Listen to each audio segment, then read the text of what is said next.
Buenas noches, Dios les bendiga. Hoy es viernes 25 de agosto. Hoy es nuestra penúltima ponencia, la número 7 de nuestro seminario bíblico de invierno. Les comentaba en la ponencia anterior que las 7 y la 8 eran breves porque ya era un resumen más o menos de todo lo que hemos estado viendo. Lo de hoy es un repaso más o menos de todo lo que hemos visto y haciendo un énfasis un poco al tema de lo que es la parte de la mente y la voluntad, ¿cierto? En el proceso de la mentoría. Saludo a cada uno de ustedes, espero que estén todos bien con el tema de las lluvias que ocurrieron en la parte del sur. Espero que estén bien junto a sus familiares, ¿cierto? A cada uno de ustedes les envío un saludo, una gratitud, ¿cierto? Por haber acompañado en este recorrido del estudio de la palabra del Señor en tres áreas que son importantes, son realmente interesantes. Con respecto a lo que ya hemos venido hablando en el mes de agosto y lo que hoy vamos a hacer es algo breve, las otras charlas han sido prácticamente de un promedio de 1 hora, 1 hora 15. Lo de hoy ya no es extenso porque se ha tratado de abarcar todo lo que son puntos importantes dentro de la consejería. Es un tema amplio, es un tema que también tiene mucho debate. Lo primero que quiero decir es que existe el consejero profesional y el consejero laico. Jamás, bajo ninguna circunstancia, ni siquiera un pastor, ni siquiera un obispo, yo soy obispo y soy pastor, pero nosotros no ocupamos el lugar de un consejero profesional. ¿Qué es un consejero profesional? En este caso, los que han estudiado el área de la medicina, en este caso el área de la consejería familiar desde el punto de vista clínico, ya todo lo que tenga que ver con la parte de psicología y psiquiatría. Nosotros, los cristianos, ¿cierto?, amonestamos de acuerdo al consejo de la palabra. Bajo ninguna circunstancia, un hombre de Dios, una mujer de Dios, un cristiano, debe aconsejar a otro, por ejemplo, a no tomarse ciertos medicamentos. Han habido casos lamentables donde personas han sufrido trastornos de salud severos porque alguien le aconsejó, ¿cierto? Alguien de iglesia le aconsejó que no se tome el remedio. Hay que distinguir entonces entre el consejo bíblico, el consejo escritural, el consejo en la fe, al consejo clínico, al consejo profesional.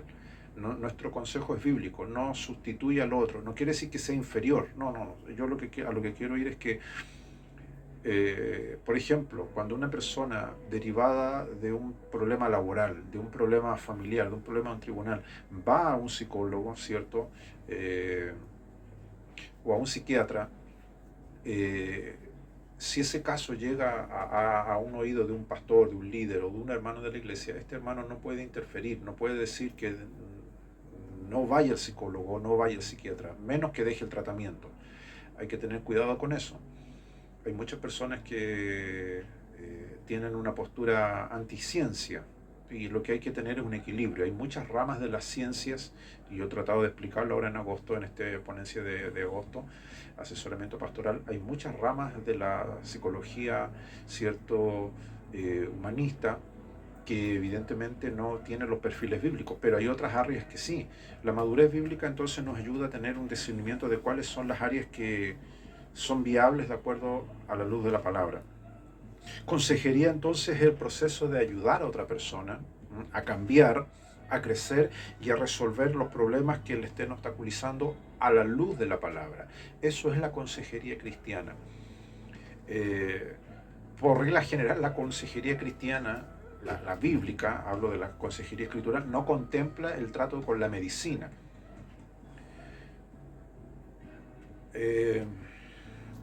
Hay unas áreas de las medicinas, ¿cierto?, que se le llama la homeopatía, por ejemplo, que muchos lo consideran una pseudociencia. Está abierto el debate, a diferencia de la medicina tradicional, que es la farmacéutica. Una de la otra se diferencia por el tema de que la otra tiene proceso evidentemente no químico industrializado y los efectos no son tan narcodependientes, si es que se puede usar ese término. Pero aún así, un cristiano no puede, ¿cierto?, dárselas de doctor y recetar cosas. No es lo mismo decirle a alguien, mira, tiene las amígdalas inflamadas y tómate, no sé, un té con canela y limón y miel, y eso no reviste peligro. El peligro es cuando la persona entra, por ejemplo, en un problema profundo, sea de cualquier tipo de depresión endógena, ¿cierto? O de otro factor, un problema biológico a nivel cerebral, y alguien venga y le diga, mira, tú tienes que tomar estos pastos, estos yuyos, ¿cierto? Este tipo de cosas y te vas a sentir mejor. Como cristianos, nosotros no estamos dando recetas, ¿cierto?, de medicación. Ahora, yo soy una persona que leo, estudio, han habido casos excepcionales en la historia. Aquí en Chile y en todos los países han habido casos muy excepcionales de hombres de Dios que han sido usados, ¿cierto?, para traer sanidad a otra persona. Yo creo en el don de la sanidad. Creo en el don de la sanidad a través de la palabra, a través de la imposición de manos. Creo en eso. Creo en el don de la sanidad, como dice la Biblia, que los apóstoles, sus sudarios eran puestos sobre los enfermos y se sanaban. Creo en eso.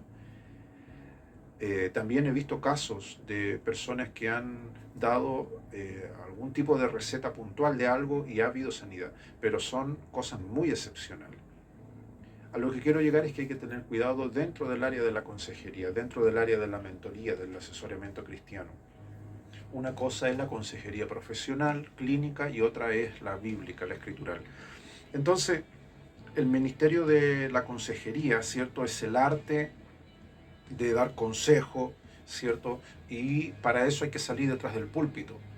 Eh, por eso dije desde un inicio, no es común ver a un pastor dar consejo, porque muchos pastores a veces se ocupan del área de la predicación, de la enseñanza, del evangelismo, pero el aconsejar es un arte, hay que tener preparación para aconsejar. Bueno, en la misma instancia es el predicar o el enseñar, pero el aconsejar conlleva muchas más cosas. Ahora, quiero hacer un resumen más o menos de lo que hemos estado tratando durante este mes de agosto. Hay limitaciones en el ministerio de la consejería. Por ejemplo, aunque usted como consejero le ha tocado caso de escuchar los problemas ciertos de las personas, problemas emocionales, psicológicos, del área que sea, usted no es un psicólogo ni es un psiquiatra.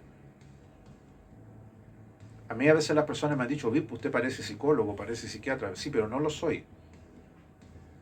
No soy psicólogo y no soy psiquiatra. Y aunque fuera psicólogo o psiquiatra, eso no sustituye la autoridad, ¿cierto?, de las escrituras sobre la vida del creyente. Son dos cosas totalmente distintas. Nosotros tampoco somos sociólogos, aunque ayudemos a las personas en sus problemas sociales. No somos sociólogos. Hay muchos pastores que actúan de esa manera. Yo los he visto. La historia cristiana está lleno de eso. Llega mucha gente a las iglesias cristianas, gente con carencia, sin duda. Me falta una lavadora, me falta pan en la mesa. Eso es muy común en la iglesia. Yo sé que a usted a lo mejor esto le va a llamar la atención, pero nosotros no somos sociólogos. En muchas iglesias caen en eso. Yo sé que hay muchas iglesias que lo hacen, el puñito, por ejemplo. Hay necesidad en las iglesias y todos se conmueven y hacen una canasta de ayuda al fulano o a la persona. No estoy diciendo que eso sea malo, lo que estoy diciendo es que el cristiano en su labor de consejero no es sociólogo. ¿Qué hace el sociólogo? Ayuda a la persona en sus problemas sociales. Si usted quiere tener ayuda social, los municipios tienen un área de asistencia social.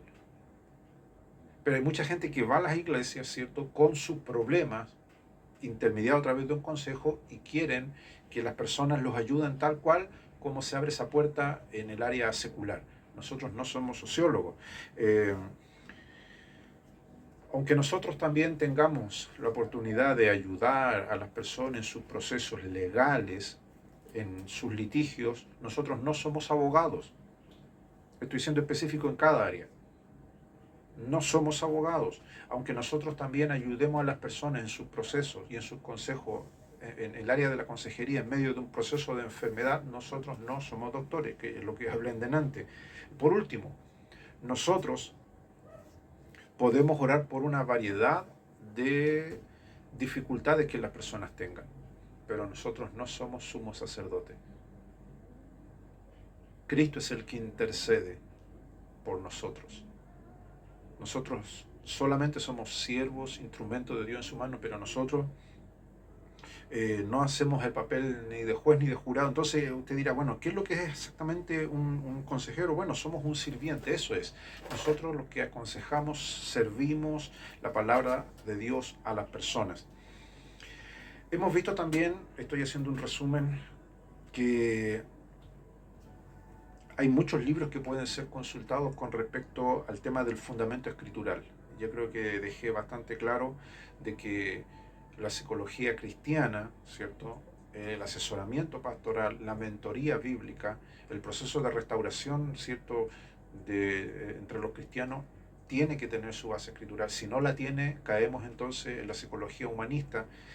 El fundamento escritural, por ejemplo, tenemos un salmo, el Salmo 100, verso 3.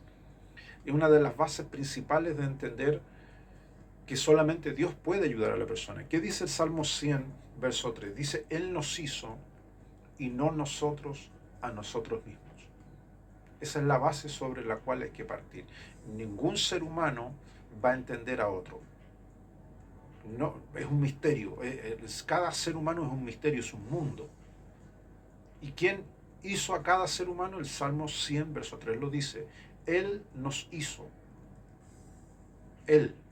Dios forma a la persona. Y como Dios la ha formado, Dios conoce a la persona. Cada etapa, cada área de su vida. Cada área externa, interna. Cada área que se ve y la que no se ve. No importa el área en el cual la persona requiera consejo.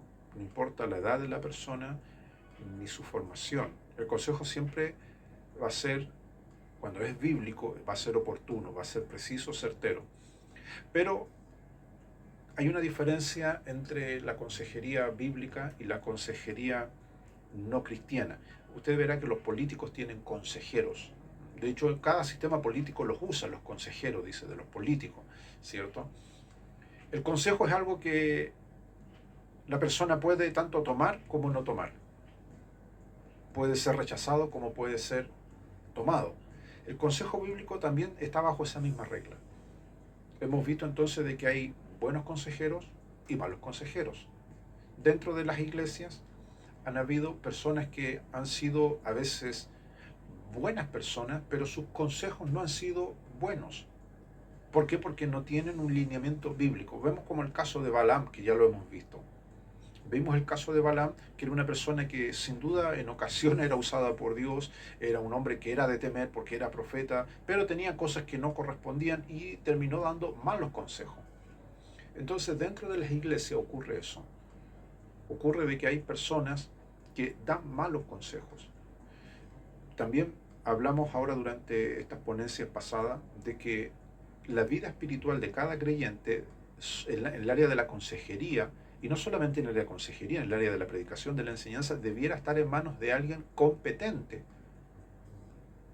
La vida espiritual de una persona, si una persona pone la ruta de su vida espiritual en manos de alguien que no es un buen consejero, que no es un buen líder, que no es un buen pastor, que no es un buen maestro, un buen predicador, esa persona va a caer en un hoyo. Eso dice la Biblia. ¿Qué dice la Biblia? Si un ciego guía a otro ciego, ambos caerán en el mismo hoyo. Es un hoyo, es un precipicio, un pozo sin fondo. Va a pasar eso. Entonces, de que así como las iglesias muchas adolecen de un buen magisterio, o sea, de buena enseñanza, otras son muy buenas en el área de la enseñanza. Hay iglesias que son reconocidas por su área de la enseñanza, otras resaltan en el evangelismo, otras resaltan en la predicación. Pero el área menos tratada dentro de gran parte de la iglesia es el tema de la consejería, el tema de la mentoría, el tema de donde emana la primera autoridad para aconsejar es a través del pastor, de los pastores, en este caso del pastor, de la pastora, o de líderes espirituales. Entonces, una de las primeras cosas que el consejero tiene que entender es que nosotros no resolvemos los problemas de las personas. Nosotros no resolvemos los problemas de las personas. El Señor es el que resuelve los problemas. Lo que nosotros hacemos es ayudar a las personas a descubrir qué clase de relación esa persona tiene que construir para que permita que el Espíritu Santo obre en su corazón.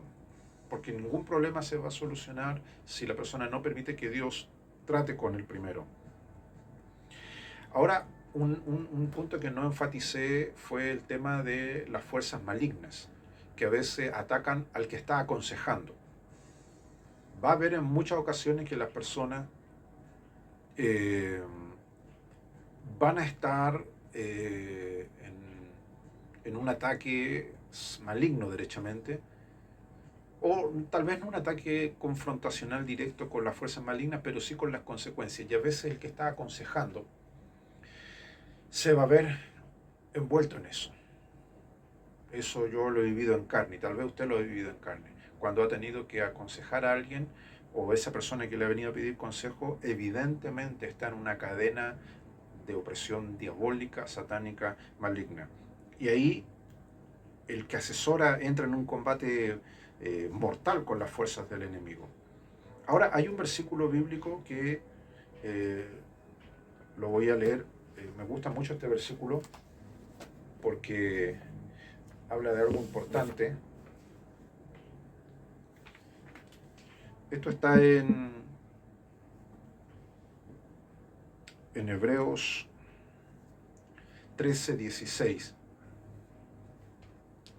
Hebreos 13:16 dice, y de hacer el bien, ¿cierto?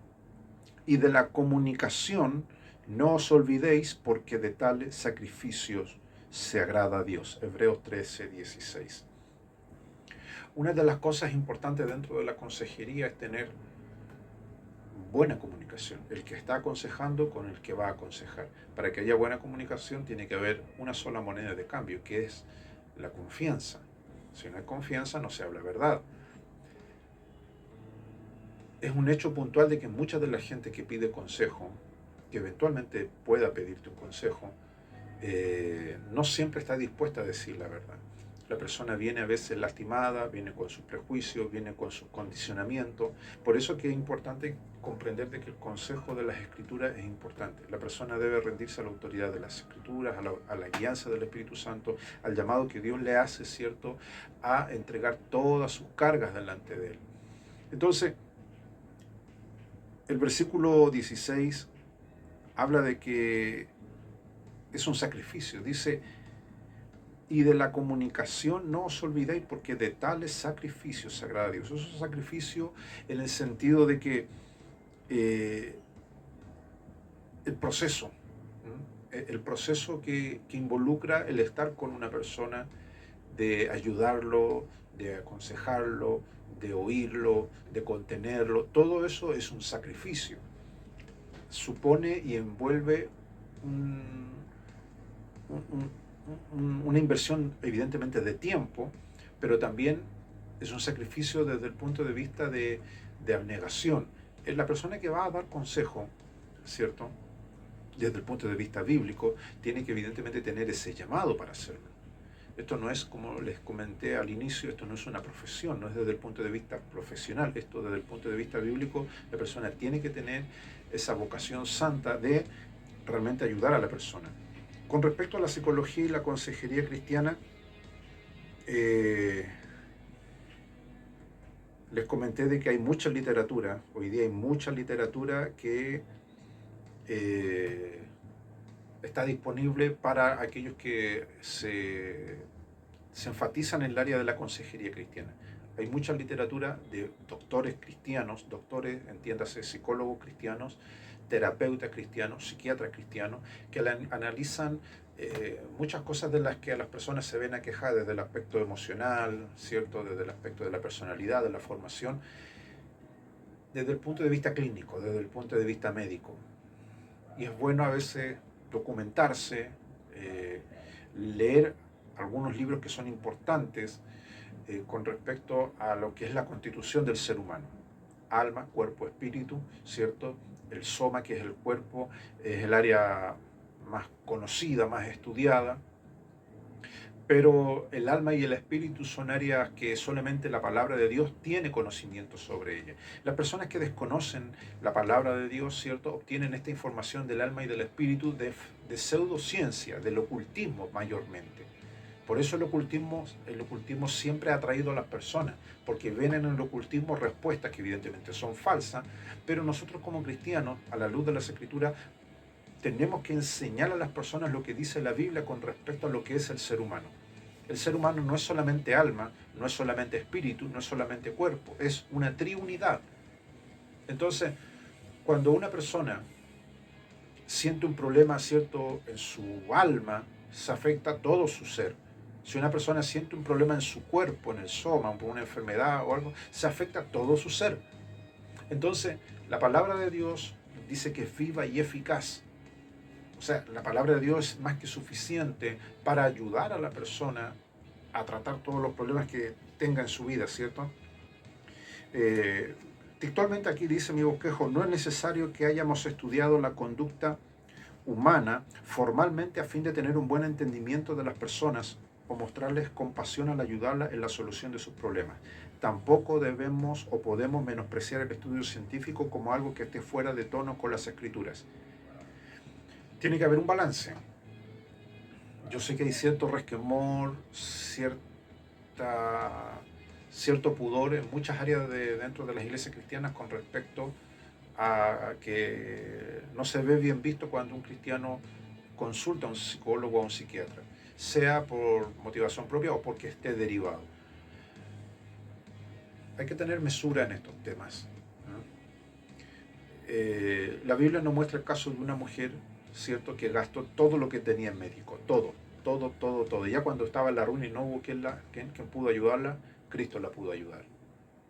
Entonces, la medicina, sea la medicina tradicional o la medicina alternativa, en el área de la psicología o de la psiquiatría, jamás van a poder traer un cambio en la persona. Van a poder ayudar si en algún momento alivianar la carga, tener algún tipo de, de ayuda, ¿cierto?, momentánea, pero la liberación, la sanación, la trae Cristo.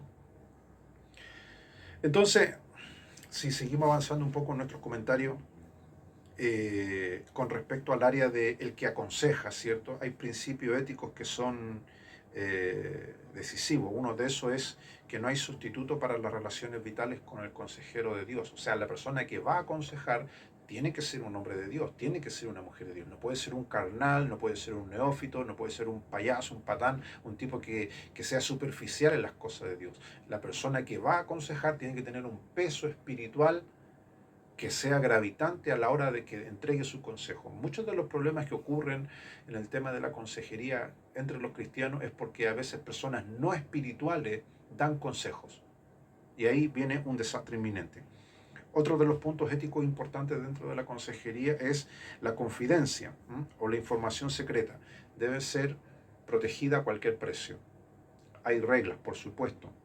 Si a usted viene alguien y le pide consejo en algún área, pero ese secreto reviste el peligro de la vida de alguien, o un abuso, lo que sea, usted no puede callar. Yo vi hace pocos días atrás, vi un caso lamentable, salió en las noticias, ¿cierto?, de una niña que había sufrido abuso, ¿cierto?, y los familiares optaron por llevarla al pastor de la iglesia, y el pastor lo primero que dijo, solucionemos esto acá, pero sin hacer la denuncia.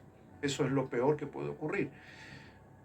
Si usted, cuando alguien viene y le pide consejo, y esa persona que le pide consejo fue testigo de algo que es y reviste un delito, usted no puede como consejero pasar a llevar las leyes.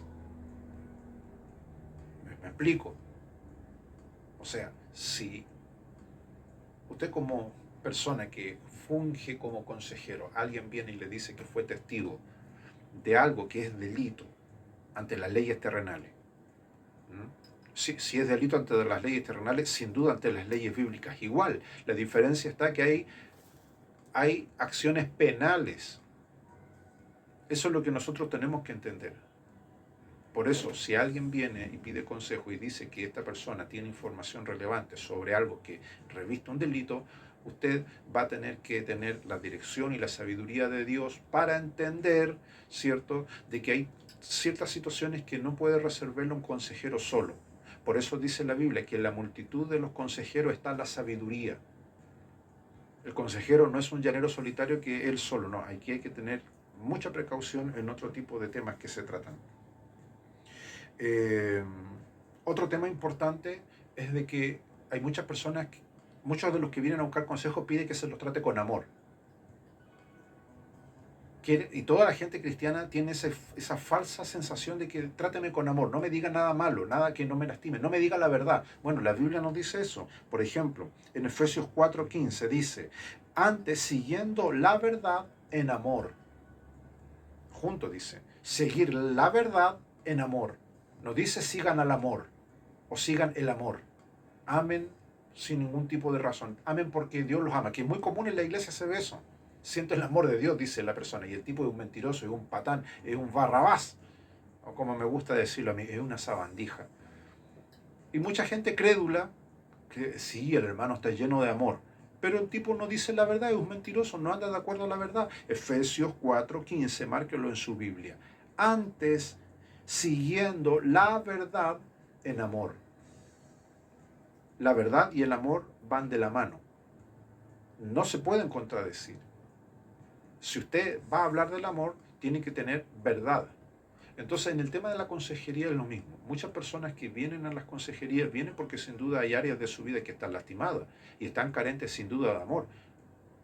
Pero lo primero es la verdad, dice. Sigamos la verdad en amor. A la persona se la tiene que confrontar, que es una de las áreas que vimos que la consejería, a veces el que está aconsejando baja la guardia en eso. Yo he visto como muchos pastores han caído en esa desgracia. Otro punto importante de la ética de quien aconseja, que es uno de los puntos más lamentables que han ocurrido, cosas terribles ahí, se debe ejercer mucho cuidado en relación a la intimidad y la tentación personal. Yo he visto casos de pastores que han sido intachables en sus conductas sexuales. Para ser claro y derecho, porque a veces uno dice en su conducta moral y como que no queda claro. No, conducta sexual. He visto casos de pastores que en esa área han sido campeones, pero el diablo justo en la consejería lo ha hecho, le ha puesto palo en la rueda de la bicicleta. Conocí el caso, no voy a mencionarlo ni de dónde ni de la ciudad, pero caso de un pastor que tenía fama de buen consejero. Ocurrió un día que en esas sesiones de consejería, ¿cierto? Se subieron de tono y el pastor tiró las manos donde no tenía que tirarlas. Y se manchó su testimonio. Tipo viejo y adulto. Ahora, porque sucede a veces eso, muchos pastores se van al lado extremo y dicen, no, yo no aconsejo a mujeres para no... No, es que no se trata de eso. Se trata de que el que va a aconsejar tiene que tener sus principios éticos claros. Evidentemente, si un hombre o una mujer ha tenido problemas en esa área, el tipo no debiera entonces siquiera pensar en ofrecer consejos porque son áreas flojas en él. Pero también hay que tener precaución porque en este tema de la relación y en la intimidad con el que se está aconsejando pueden haber malas interpretaciones. No es que pueden haber, van a haber malas interpretaciones. Hay que tener mucho cuidado en eso. Yo he visto casos lamentables y no importa la edad, el pastor puede ser joven, puede ser adulto, puede ser anciano, no importa la edad. He visto casos donde el diablo se ha salido riendo, pero a carcajadas. ¿Por qué? Porque en lo que debió haber sido un proceso de restauración terminó en un infierno, porque hay que entender que muchas, no todas, pero gran parte de las personas que buscan consejo están mal espiritualmente, están podridos, están enfermos, y muchos de ellos tienen cosas malignas en su corazón. Entonces la persona que está aconsejando tiene que tener un nivel espiritual donde operen los dones del espíritu, que es un tema que voy a hablar la última sesión. Hemos hablado tanto de los dones del espíritu que parece que no entramos en razón de que los dones del espíritu operan precisamente en esta área. El que está aconsejando tiene que tener el don de discernimiento, tiene que tener el don de ciencia, para que precisamente la persona que está aconsejando, ¿cierto?, sea descubierta. Bueno, hay unos temas que tengo acá anotados en los apuntes, que también quiero comentárselo porque es parte de lo que íbamos a hacer en el resumen de hoy día. Otra de las áreas que el que está aconsejando debe tener en cuenta es tener una consejería ungida, que no se habla mucho de eso, se habla mucho de la predicación ungida. Este predicador es ungido, este evangelista es ungido, este maestro es ungido, pero también la consejería debe ser una consejería ungida. ¿Qué es ungida? Llena de la gracia de Dios, llena de la presencia de Dios. Así como el maestro, yo preparo mi clase y tengo mis notas y mi apunte de mi bosquejo, de mi sermón, de mi prédica, de mi enseñanza, de todo. También debo tener una carpeta con las personas que yo aconsejo, orar por ellas, buscar de Dios, buscar la gracia de Dios, todo. Cuando yo tengo una consejería ungida, voy a procurar estar a tono con el Espíritu Santo, porque es el Espíritu Santo es el que puede traer, y no es que puede, Él trae un cambio sobre la persona, ¿cierto? De hecho, lo voy a leer tal cual. La atención ungida, la consejería ungida, es cuando el que aconseja, ¿cierto?, procura estar a tono con el Espíritu Santo, a fin de recibir el don de discernimiento y sabiduría para escuchar atentamente al que busca consejo. Bueno, hay tanto que hablar sobre eso. Quiero irme al versículo bíblico de Primera de Samuel.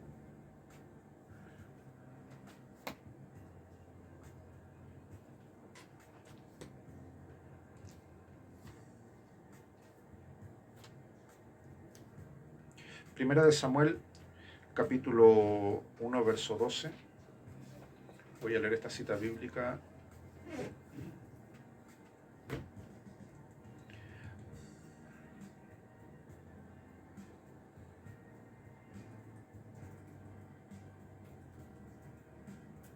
Hay un versículo bíblico que está en Mateo 15, 19, usted lo puede buscar y anotar después. En ese versículo Jesús dice, porque del corazón salen los malos pensamientos. Y después te da una lista enorme. Marcos 7:20 dice, porque de dentro del corazón de los hombres salen los malos pensamientos. Los dos versículos dicen lo mismo, Mateo 15:19 y Marcos 7:20. Dice que es del corazón de donde salen los malos pensamientos. El corazón en la Biblia simplemente se refiere a mente. Mente. Por eso, si uno lee el texto de esa manera, es claro, porque de la mente salen los malos pensamientos. ¿De dónde salen los pensamientos? De la mente. El otro día conversaba con una de las que está participando del seminario y le hacía esta exposición, esta aplicación. De la harina sale el pan, ¿cierto? Y si usamos esa lógica, ¿cierto? De cada producto sale, o sea, de cada materia prima sale un producto. En este caso, los pensamientos salen de la mente. La mente es una de las facultades del alma. El alma, ¿cierto?, es la esencia del ser humano. El espíritu es lo que da Dios al soma, al cuerpo, ¿cierto?, para que el ser humano viva. Mientras el espíritu de Dios esté en el hombre, el ser humano es, valga la redundancia, un ser humano. Cuando el hombre muere, el ser humano muere, el espíritu se va, el cuerpo queda inerte, queda inoperante, pero el alma, lo que es la persona en sí en esencia, vive eternamente. El alma vive eternamente porque Dios le ha dado esa facultad de vivir eternamente. El ser humano no es inmortal en el sentido de que no ha existido siempre. Desde el punto de vista teológico está esa confusión. El alma no ha existido siempre, el alma no es preexistente, el alma viene a existencia en el punto determinado, ¿cierto? Y a partir de ahí el alma tiene vida eterna. Pero el alma es el ser humano en esencia. En el alma está la facultad de la mente de pensar, de analizar, de recordar, ¿cierto? Pero la parte más importante que mueve todo el alma, ¿cierto?, donde está la mente, es la voluntad, es el deseo, es cuando la persona quiere hacer algo o no quiere hacer algo. Esa es la gran facultad del alma, del ser humano. Entonces Jesús dice en Mateo 5:19, del corazón, o sea, de la mente, salen los malos pensamientos, los homicidios, los adulterios, la inmoralidad sexual, los robos, los falsos testimonios, las calumnias. Marcos 7:20 lo dice de la misma manera, porque de dentro del corazón de los hombres salen los malos pensamientos, los adulterios, las fornicaciones, los homicidios, los hurtos, las avaricias, las maldades, el engaño, la lascivia, la envidia, la maledicencia, la soberbia, la insensatez, y da un montón de cosas. Todo lo malo sale de la mente del hombre. Ahora, ¿por qué la Biblia utiliza la palabra corazón? Por lo siguiente, le ha pasado que cuando usted siente un temor, ¿cierto? No le salta el cerebro, le salta el corazón, su corazón, el cardio. Ahí viene la palabra cardiología, en griego es cardio. El corazón, la parte biológica, empieza a bombear más sangre, porque su cuerpo soma, el cuerpo va unido, ¿cierto?, al alma.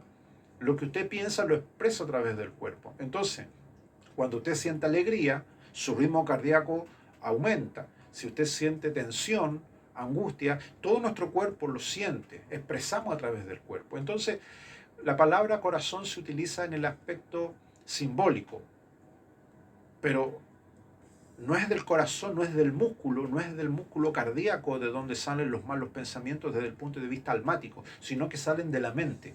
Lo que usted piensa, todo lo que usted determina hacer y eventualmente hace es porque usted lo pensó. Y si lo pensó es porque usted ahí lo analizó, lo determinó, y la mente tiene toda esa facultad maravillosa. Y aquí viene el punto. Por eso la Biblia dice, el alma que pecare, dice el libro de Levítico, esa morirá. Por eso Jesús lo concuerda con su texto en Mateo 15:19 y Marcos 7:20. Del corazón salen los malos pensamientos. Ahora, cuando una persona va a aconsejar, uno está tratando sin duda con una persona que tiene su historia, ¿cierto? Su historia en el soma, en el cuerpo, las cosas que ha hecho. Tiene un espíritu, ¿cierto? Que puede estar muerto porque no puede tener comunión con Dios, o puede que esté vivo, ¿cierto? En comunión con Dios, pero no en las mejores condiciones, no en plena comunión. Pero el alma de la persona, ¿cierto?, es engañosa. La Biblia dice, engañoso es el corazón.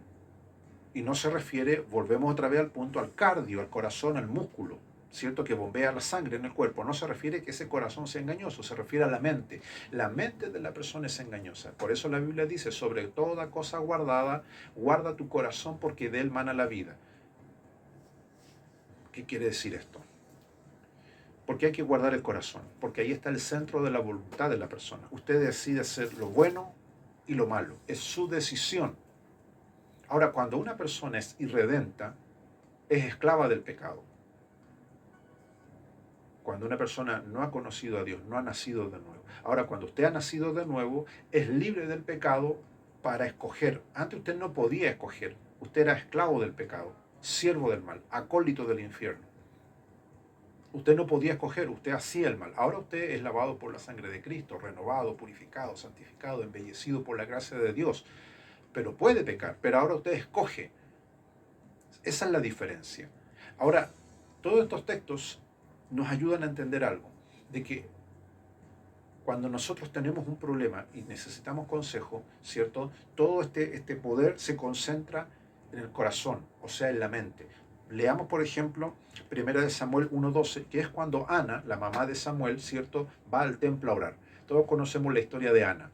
Ana, ¿cierto?, estaba casada con este hombre que lo menciona aquí en 1 Samuel capítulo 1, ¿cierto? El Cana. El Cana tenía dos señoras. No vamos a entrar en ese debate de si es buena idea tener dos señoras, ¿cierto? Pero dice que tenía dos señoras. Amaba, ¿cierto?, a Ana. Penina, con ella tenía hijos, pero con Ana no tenía.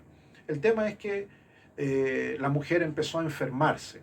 El texto dice que se empezó a enfermar, dice que no comía. El verso 6 dice que ella se enojaba, dice, porque la otra mujer que estaba en la casa la enojaba, la irritaba, la entristecía, dice. Y su rival la irritaba, la enojaba, la entristecía, dice. Dice el texto que el verso 8, el esposo, el Cana, se va donde su mujer y le dice, ¿por qué lloras? ¿Por qué no comes? ¿Y por qué está afligido tu corazón? O sea, Ana entró en un proceso que muchas mujeres y muchos hombres entran. Llorar. Lloraba, lloraba, lloraba. No comía, dice. Hay personas que tienen eso de que entran en un problema y no comen y otros comen, ¿cierto? Ahí está el lado contrario, que es la bulimia, ¿cierto? Y el no comer y el comer en exceso, ¿cierto? Los dos extremos son malos. En este caso a esta mujer le dio por no comer. Dice, ¿por qué no comes? ¿Y por qué está afligido tu corazón? O sea, La palabra corazón entiéndase su mente, pero se le entiende por corazón porque sus sentimientos estaban demostrando tristeza. Y mire la burrada que le responde el Cana, porque el Cana sabía que su mujer no podía tener hijos. Le dice, ¿no te soy yo mejor que 10 hijos? Evidentemente no. Un hijo jamás va a tener el mismo nivel de afecto y no se puede comparar a un hombre, a un esposo, evidentemente que no. Hacerle entender eso a un hombre es muy difícil. Bueno, y aquí el Cana vemos que parece que no lo entendió y le dijo eso a su mujer. Se levantó Ana después de que hubo comido y bebido en Silo, mientras el sacerdote Elí estaba sentado en una silla junto al pilar del templo de Jehová. Bueno, eso avanzamos, es el versículo, vamos al versículo 12 y 13, donde dice que mientras ella oraba largamente, ella fue al templo a orar, ella oraba largamente delante de Jehová, Elí, que era el pastor, el sacerdote, estaba observando la boca de ella. Imaginémonos la escena. La mujer oraba y movía la boca, pero no le salían palabras, solamente movía los labios. Dice que Elí estaba observando la boca de ella, pero Ana hablaba en su corazón. ¿Puede hacerse eso? Sí, usted lo hace todos los días. Usted puede estar haciendo una cosa, barriendo, haciendo cualquier cosa y su mente le habla, su corazón está hablando. Usted su mente da todo el día. No se apaga eso, no se apaga. Dice, Ana hablaba en su corazón y solamente se movían sus labios y su voz no se oía. ¿Qué pensó el pastor Elí, el sacerdote? El verso 12, 13 lo dice. Y Elí la tuvo por ebria, o sea, la tuvo por borracha. O sea, Elí era un humano, era un sacerdote, igual se equivocó como se puede equivocar usted y como me he equivocado yo. O sea, la escena era esa. La mujer oraba largamente, oraba y hablaba en su mente, en su corazón, pero sus labios se movían, pero no salía la voz. Era el dolor tan grande que ya la voz no le salía. Y el sacerdote dijo, esta mujer está curada, está borracha, está ebria. El sacerdote en el verso 14, entonces le dijo Elí, ¿hasta cuándo estarás ebria? Digiere tu vino. O sea, que se te pase la embriaguez, que se te pase la borrachera. Y Ana le respondió diciéndole, no, Señor mío, yo soy una mujer atribulada de espíritu. No he bebido vino ni sidra, sino que he derramado mi alma delante de Jehová.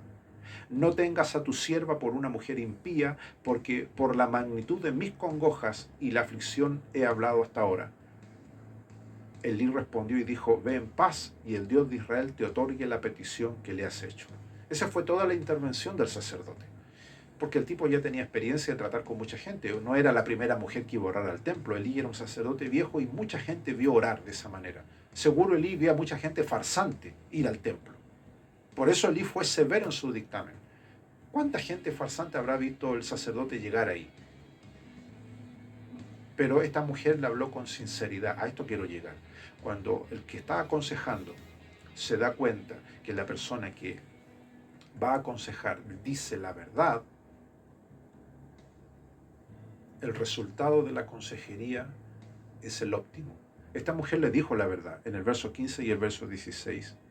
Soy una mujer atribulada de espíritu, reconoce su condición. También es capaz de desmentir lo que el hombre le dijo, porque él le dijo que había bebido vino y sidra, y ella dice, no, no he bebido vino ni sidra, y no faltó argumentar más porque era su verdad. Y después dice, he derramado mi alma delante de Jehová, acción, había algo. Entonces vemos que en este proceso del trato entre Elí, el sacerdote, y Ana, vemos todos los elementos que tienen que haber en una buena consejería.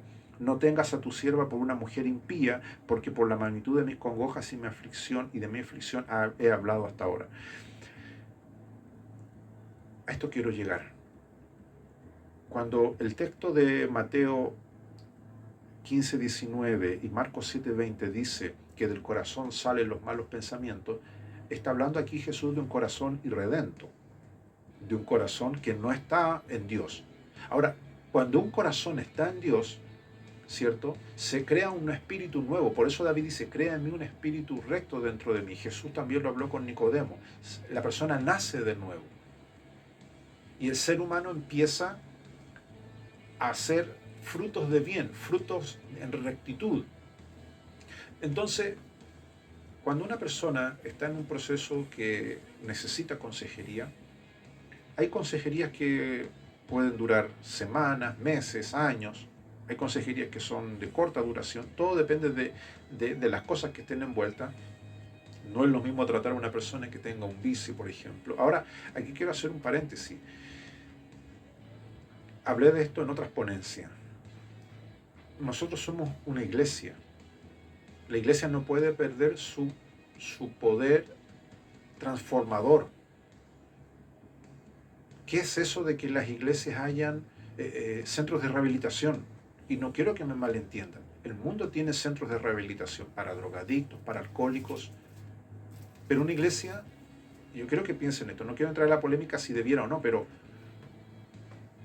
si hablamos de que el evangelio es un evangelio de renuncia y hablamos de que el evangelio es un evangelio transformador, ¿por qué una iglesia debiera tener centros de rehabilitación? Yo sé que el proceso de cambio en una persona puede darse de muchas maneras por muchos factores. Hay personas que han cambiado en el acto, ya hay renunciado, y otros en cómodas cuotas van entregándose. Pero de ahí a decir que la persona tiene que tener una terapia permanente, yo sé que hay personas que en su corazón han sido libres,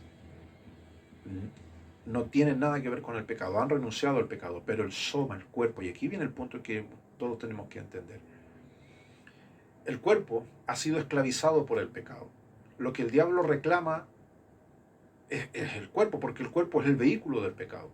Tenemos muchos casos en muchas iglesias, y la historia cristiana está lleno, salpicado de esto, de personas que en el mundo, ¿cierto?, fueron alcohólicos, por ejemplo. Alcohólicos, borrachos, ebrios, alcohólicos dependientes. Llegan a la fe, llegan al evangelio, ¿cierto? Y ellos son libres, libres para servir al Señor. Pero muchos de ellos, aunque no lo digan, tienen esa lucha. Esa lucha. Conocí un caso, con mi esposa fuimos hace unos meses atrás, ya no sé hace cuánto, tal vez un año, no me recuerdo, a ver el caso de un hermano. Que él, en las cosas de Dios, en la iglesia, proclamaba su justicia propia, ¿cierto? Tenía la osadía de levantar el dedo y decir, estas hermanas se visten como unas verdaderas rameras. Él andaba disparando contra todos, que todos eran menos santos que él. Bueno, llegó el día en que este hombre me tocó darle una consejería y el problema de él era precisamente el alcohol. O sea, él, el que era un buen hombre, porque no podría decir que no era un buen cristiano, era un buen cristiano. Fiel hasta donde tengo entendido en estar en las cosas de Dios, ¿cierto? Temeroso, pero tenía algo oculto, ese es el punto. Entonces cuando él viene y llora y se quebranta, me dice, me vi envuelto en esto. Y me tomé tantas botellas de licor y las consecuencias aquí están. Y usted dirá, ¿es un caso aislado? No, no es un caso aislado. Montones de casos. Yo he sido pastor de gente, hace mucho tiempo atrás conté la historia igual de una hermana que también fui pastor de ella, que siempre se negaba a participar en la Santa Cena. Que no era digna, ella decía que no era algo tan santo, tan sagrado, que ella nunca lo iba a poder hacer. Bueno, me recuerdo que un día por un proceso personal que ella estaba viviendo intentó atentar contra su vida y también agarró unas botellas de vodka o de aguardiente y se las tomó y casi le dio un coma etílico. Entonces, a lo que quiero llegar es que todas las personas tienen a veces diferentes circunstancias por las cuales viven procesos difíciles y nosotros no estamos para ser jueces de las personas, sino ayudarlas. Por eso la Biblia dice que si alguien ha sido sorprendido en alguna falta, dice, vosotros que sois espirituales, restaurar al altar con espíritu de mansedumbre. Eso no quiere decir que no hay que ser severo cuando hay que ser severo, que no hay que ser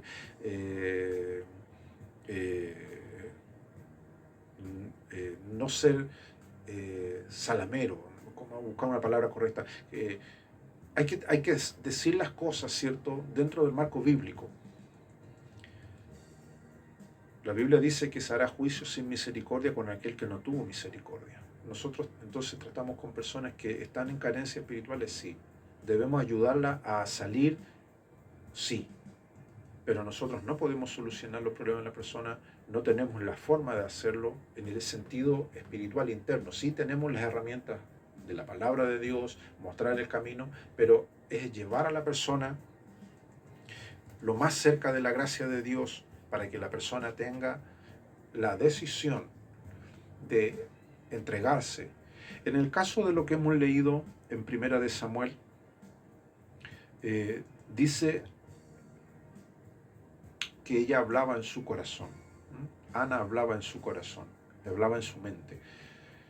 Cuando una persona aconseja, está en el proceso de la consejería, todo está en la mente. Ahora, la mente no está en el cerebro propiamente tal, ¿cierto? El cerebro cumple funciones biológicas importantes, que es la motora, ¿cierto? En todas las áreas del cerebro, sin duda, todos los órganos del cuerpo son importantes, el corazón, ¿cierto? El cerebro, los dos órganos más importantes, el pulmón, en fin, pero el cerebro, ¿cierto? No está asociado necesariamente a la función eh, del alma, de la mente en este caso, de la facultad de la mente que está en el alma de la persona. Entonces, la voluntad, eso es lo más importante que nosotros tenemos que entender. La vida del cristiano, entonces, es que la persona logre comprometerse con lo que la palabra del Señor dice. El diablo va a hacer todo lo posible para que el cristiano ponga su voluntad, su deseo, ¿cierto?, en cosas que no están en la voluntad de Dios. Bueno, estamos en la hora. La última ponencia la vamos a tener el día lunes 28, ¿ya? El lunes 28, y como ya vamos a estar terminando, vamos a compartir algunas palabras también del obispo Hernán, ¿cierto? A todos los que han participado de este seminario. Les voy a estar enviando el lunes 28 al final de la ponencia 8. El cuestionario va a estar disponible para que ustedes lo descarguen, para los que lo deseen hacer, y me lo reenvían. Ya el día 8 vamos a tener la última ponencia y vamos a dar por terminado el seminario bíblico de invierno, y el chat del grupo de WhatsApp va a quedar abierto hasta que yo envíe la lista de reproducción de todas las ponencias de junio, julio y agosto. Cualquier consulta sobre este tema ustedes me las envían. Hay material, ¿cierto?, disponible, no en PDF, porque, o sea, en PDF tengo, pero materiales más didácticos, más sencillos, están en pequeños libros que los podemos digitalizar.